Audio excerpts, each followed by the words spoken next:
নমস্কার বন্ধুরা, আজকের ভিডিওতে আমরা আলোচনা করব বৃষ রাশি সম্পর্কে।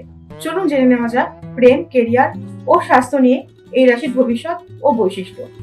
বৃষ রাশির জাতক ও জাতিকাগণ প্রেমের ক্ষেত্রে খুবই একনিষ্ঠ হন ও দায়িত্ববান হয়ে থাকেন।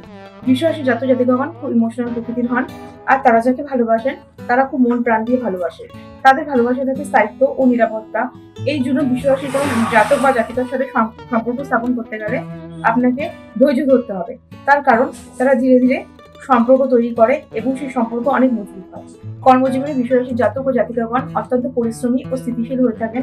খুব সহজে তারা চাকরির পথ পরিবর্তন করেন না, বরং তারা যেখানে চাকরি করেন তারা দীর্ঘদিন সেখানে স্থায়ী হন। বৃষ রাশির জাতক জাতিগণ অত্যন্ত সঞ্চয়ী হয়ে থাকেন।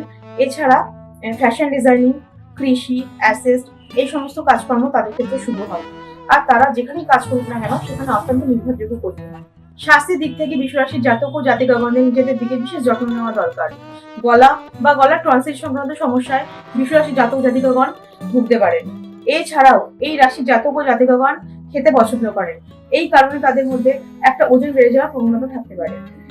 বৃষ রাশির জাতক ও জাতিকাগণদের ক্ষেত্রে নিয়মিত ঘুম ও বিশ্রাম একান্ত প্রয়োজন। এছাড়া হালকা ব্যায়াম ও যোগা তাদের জীবনের ইতিবাচক পরিবর্তন আনতে পারে। তো বন্ধুরা, এই ছিল বৃষ রাশির প্রেম, স্বাস্থ্য ও ক্যারিয়ার নিয়ে একটি সংক্ষিপ্ত আলোচনা। আপনি যদি একজন বৃষ রাশির জাতক বা জাতিকা হয়ে থাকেন তাহলে আমাদের কমেন্ট করে জানান আপনি নিজের মধ্যে এই বৈশিষ্ট্যগুলোর মধ্যে কোনটা খুঁজে পান।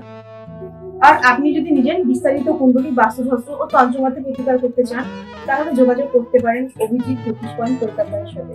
আমাদের ঠিকানা হলো হোল্ডিং নম্বর 115, পূর্বাচল, শান্তিনগর রোডের মুখোমুখি, হরদা রহরা, জেলা উত্তর চব্বিশ পরগনা।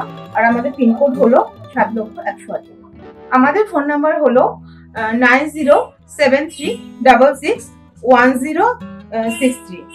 এখানে আপনি পাবেন সেরা জ্যোতিষ, বাস্তুশাস্ত্র ও তন্ত্র জ্যোতিষ সেবা সম্পূর্ণ আসল ও অভিজ্ঞ হাতের ছোঁয়ায়। ভিডিওটি ভালো লাগলে লাইক, শেয়ার ও সাবস্ক্রাইব করতে ভুলবেন না। আমরা আসছি পরবর্তী পর্বে আরো অনেক জ্যোতিষ সংক্রান্ত আলোচনা ও রাশিফল নিয়ে। ততদিন ভালো থাকুন, সুস্থ থাকুন। ধন্যবাদ।